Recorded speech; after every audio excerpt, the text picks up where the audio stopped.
All right, Splendour, give him love. Welcome to the stage, Luka Muller. Yes, thanks everyone. This is lovely. It's good to be back doing stand-up. Obviously, with all the COVID, stand-up's been pretty up and down the last year and a half. So I've actually had to go back to my old day job, which is working as a removalist at a company called Man with a Van. You guys know that company? Yes. I'm a man with a van. Yes. Me. How fucked is that? I don't look like a man with a van, do I? I look like a cuck with a truck. Imagine that. You want some big burly boys to come and move your stuff and I just rock up like, yeah, let me touch your fridge. It's no good. It doesn't suit, you know what I mean? I don't have like sort of a strong looking tough guy face. I have a very sort of sweet, friendly, smiley, polite face. Someone once told me I have the kind of face where every single person I meet assumes that I just had an ice cream.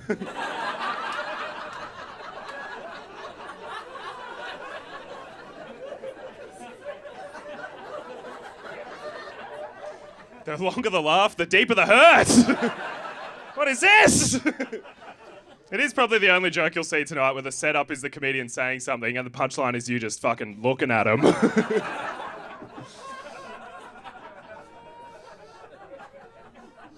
That's true. It's weird doing comedy in the COVID times. It's like, what approach do you take? Do you talk to it? Do you talk about it? Do you get into it? Or do you just ignore it, act like it doesn't exist, take the Scott Morrison approach, you know what I mean? What's it going to be? I feel like we should talk about it. Something I started doing in the lockdown last year was I started seeing a therapist. Anyone else? Fuck, that is good numbers. Holy shit. Big year for therapists last year, I think. I heard the CEO of Headspace bought 3 yachts. Not bad. I started seeing one. Obviously, everyone here tonight very nice and supportive. That's good, but I understand that not everyone would want to yell out. That's okay. There's a stigma attached. There's a shame attached. I understand that. I don't think you should be ashamed if you started seeing a therapist last year or ever, really. I think that is a very normal reaction to what was a terrible situation. I think the people we should look out for, the people we should be worried about, are the ones who didn't start seeing a therapist or didn't even start thinking about it, really. What the fuck is wrong with those maniacs? Just taking in the world as it was last year, just like, yeah, wow, global health system's fucked. Global financial system's fucked. I can't go to work. I can't see my family. Can't see my mates. Can't even leave the house for more than an hour. All good, I reckon. Play on for me, that one. Keep it coming. I've got my gratitude journal and a takeaway boost juice.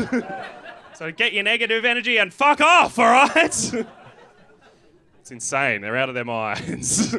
Something else I started doing in the lockdown last year was I grew a mustache because I was a man in Melbourne and I think it was the law.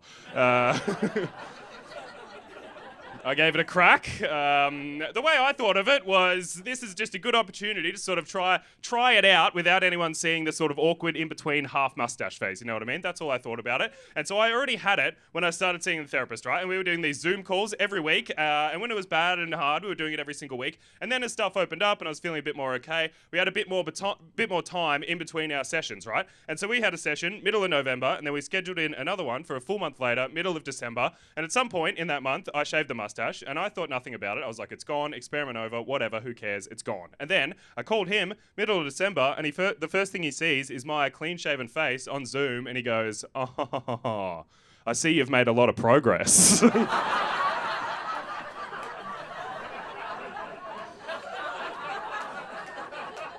Fuck off, mate. I didn't realise a facial hair choice could also be a cry for help. Cyberbullying me. He's my therapist. He's creating the problem and then selling me the solution. It's capitalism. It sucks. But he was very helpful outside of that. Probably the hardest thing that he helped me deal with in the lockdown last year was I'm in a long-distance relationship. Anyone else? Fucking stoked about it too. How good? I think more people should give it a crack. I actually think it's really good. I'd really recommend it. If you're sort of a person that's not really into stuff like kissing or holding hands or having brunch at the cafe and you're sort of more interested in things like playing Scrabble online and weeping, then it's really cool, actually. And so I live here, obviously, in Melbourne, and she lives in Sydney. And so over the big, long Melbourne lockdown last year, we didn't see each other at all for about 6 months, which was really hard. We made it through, which I think is a pretty good effort, to be honest. I'm quite proud of us that we did that. It's very difficult. You got to find new ways every day to try to connect and be in love through a fucking screen. It's really hard, but we did it, and I'm proud of us. And then you tell your friends, and no one gives a shit. Really? They're like, oh, all anyone cares about is the physical side, right? They're like, oh, wow, 6 months must be so hard. Did you guys jack off on Zoom? Like, that's all anyone wants to know. And the answer is no, by the way, you dirty pervs. We didn't. We discussed it as an idea, as a concept, and we realised it's probably not for us. It just wouldn't work for us as people. I know myself, and I know my relationship with sex, and I would be very uncomfortable with that. If she wanted to try, I'd give it a go. I'm a team player. I love her. I'd give it a crack, but I just know how weird I'd feel. I'd be there trying to get into it like, oh, yeah. That, by the way, is how uncomfortable I am with sex. This is where I do the act out here. Anything closer than that, too horny. No, thank you. This is good, clean fun. This is for the family, all right? I'd try. I would give it a go. I'd be there trying to be like, oh, yeah, so good. And I'd feel weird and uncomfortable and out of place. And I'd have to try to make it funny because that's always my instinct. And I'd be like, oh, yeah, oh, God. Click.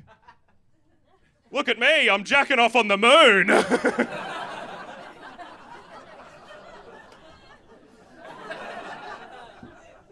That's one small dick for man.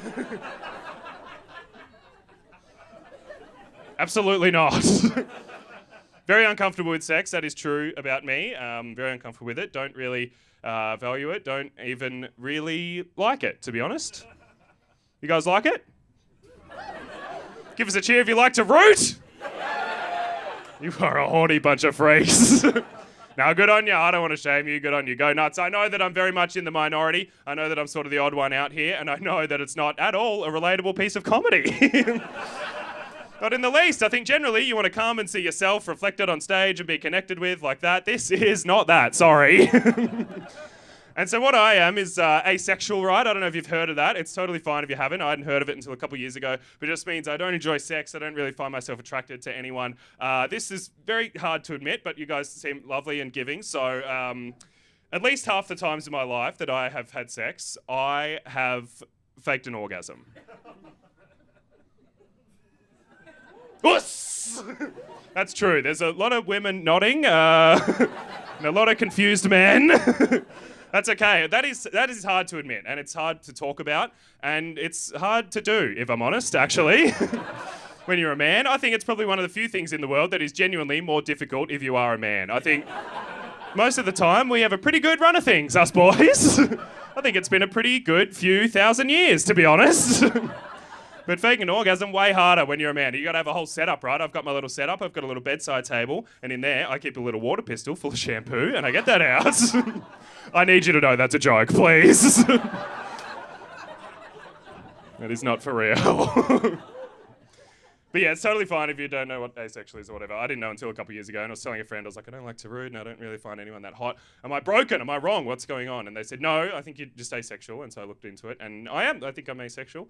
And it took me a long time to come to that realization. But to be fair, it takes me a long time to come to anything. So thank you very much. I'm Luka Muller. Have a good night. Cheers. Give it up for Luka Muller!